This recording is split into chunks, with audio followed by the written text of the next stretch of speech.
What's going on, everybody? It's Charles. I'm sitting inside a brand new 2021 Mk8 GTI. The folks at APR were really kind enough to let me come down and film this car that they brought over so that they can do their research and development for this generation of car that's coming out in probably October. They got this Mk8 GTI and they got this Audi S3 that you see right up here behind me. Unfortunately, we're not going to see that car in the US, but it's going to be pretty similar to the Golf R that we're going to see here. I'm going to give you guys a tour and point out a bunch of things that I'm really excited about. It's a very different car from the 7.5 that I drive, but you'll see that a lot of stuff is either exactly the same or things that were really driven by the design of the Mark 7.5. And because this is not a US spec car, some of the things you see here may be a little different than what we get in the US. However, I think I can tell you anyway that we will be getting a manual transmission option on the GTI here. This one that I'm sitting in is a DSG with the paddle shift and the little chicken nugget shifter. Let's start on the inside and kind of work our way around. So I'm sitting in the driver's seat. These are the seats we will be getting here. No adjustable headrest and a high back like this. This actually really favors the R32. It's one of my favorite things about the Mark IV R32, the way the seat comes up. As I'm sitting in the cockpit, very nice steering wheel, similar to some of the other wheels that we've seen on older generation VWs. Now, I'm going to hit on this one because I know a lot of you guys really don't like this. This does not have any actual buttons on the steering wheel, on the panel over here on my left, and over here where the display is. It's all like touch button with haptic feedback. What that means is when you actuate the button, you get a little vibration back in your finger to let you know that you actually did execute the button. The 7.5 has a ton of buttons on it. This one has basically all the same controls, except there are sliders as well, which is a very different thing. There are changes in elevation to all of these buttons, so you can kind of feel it, but I can tell you there will be a learning curve to getting comfortable with these styles of buttons. I'm also noticing a heated steering wheel button, so maybe, just maybe, we'll get the heated steering wheel here in the US. Digital dash, nice big display right here to the right. The light switch is no longer the twist knob that we've had forever. It's all the buttons, similar to how the steering wheel is. All those buttons and things is one of two ways. Either we're going to accept it and we're going to get accustomed to it. We're not going to like it at all. We'll deal with it. Or maybe for you, that's a deal breaker. That, of course, is going to be something you'll need to decide for yourself. I really like the digital cockpit, and there's more things that you can do and change inside of this cockpit, something that I think the 7.5 is actually really lacking. This car does have push button start, and if you'll notice, it has the heartbeat feature straight from the factory. Something that I love, this does have wireless CarPlay, but it also has wireless charging. Now, wireless charging is not new technology, but what I think is really cool about this, it has a little compartment that you can drop your phone into so that if you are maybe doing a spirited drive, your phone doesn't go flying into the back seat. It also has this really neat adjustable cup holder that, while probably not a feature that's going to sell the car, it's kind of cool. What's cool is too, there's a lot of little hidden features that you could easily overlook.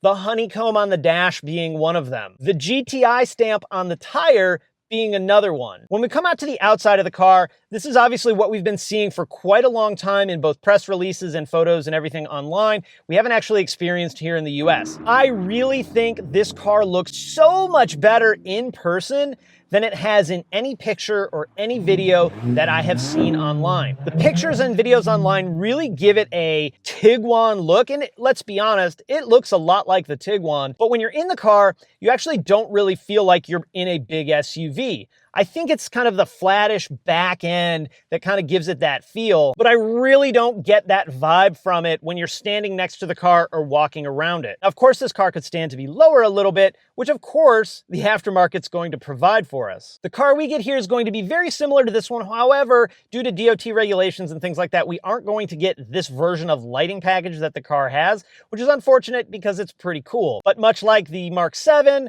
I'm sure someone will come out with a solution to put on some different taillights. One of the objections that I think a lot of people have is the headlight front fascia look kind of looks generic. And sort of like I mentioned with the rest of the body of the car, it looks so much better in person than it did in any of the other videos and pictures that I've seen. I felt like in the pictures online, the honeycomb front grille looked really overpowering to the front end, and I don't really get that vibe as I'm standing looking at the front of the car. There's also some other really cool little features that the exterior has. The lights behind the door handles are absolutely cool. Very into that. Something that I've seen mentioned that people don't like is the exposed key port.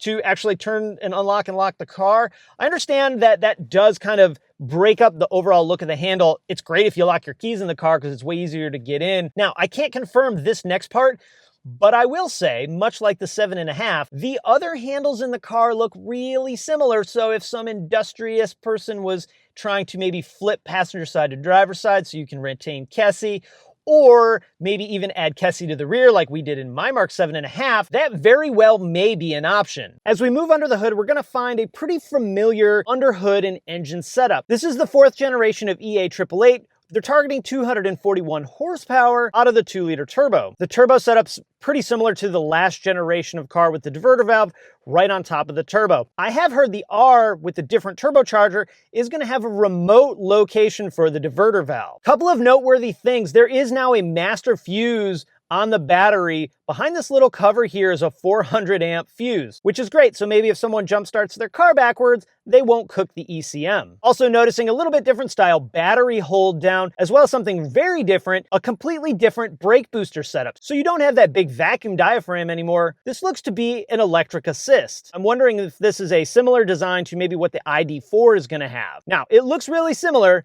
but in talking to the folks at APR, there is some minor differences that may prevent some of those 7.5 accessories like air intakes from properly fitting on the car. Something that made me seriously break out laughing is this new style of engine cover. Gone are the rigid plastic engine covers. Now you have this sort of foam floppity engine cover covering the cars. This engine actually does sound even louder than the previous generation of EA 888s as far as noise from the injectors and the valve train and that. So that may be why they went to this more insulating style of engine cover. Plus, you don't have to worry about breaking it nearly as much when you grab it on a nice cold day. The engine in the GTI is slated at 241 horsepower. I'm pretty excited what they're able to get out of these once they crack the ECM and start tuning them. And hey, on a plus note, we still got a dipstick. Even though this does come with a hood prop, I actually think you could probably add on a strut based on where some other mounting points are. It is a minor thing on the hood prop, but I think this is gonna be a pretty easy add-on down the road. Underneath the car, we have a very familiar feel as well. There's two really noteworthy things on the underside of the car that I wanna point out. One, Volkswagen has went back to a metal oil pan on this car. Not sure if that means they're completely gonna be dropping those composite or plastic oil pans that have been on the 7 and 7.5,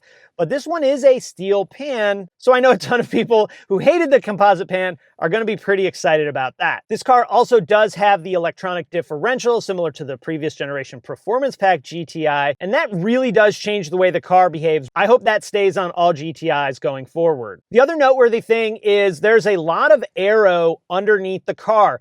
Covers on the lower control arms, this cover underneath the subframe in the back, covers on the rear control arms, most likely added to improve our miles per gallon. They look pretty cool too, so I wonder if these will actually fit on the 7.5. I'm also noticing this really big aluminum subframe that has quite a bit of holes in it. I'm not sure what the overall weight is compared to the steel one, but that seems to be a place that's probably a pretty significant upgrade. APR does have a prototype exhaust on this car, so it sounds a little bit different than the ones are going to sound straight from the factory.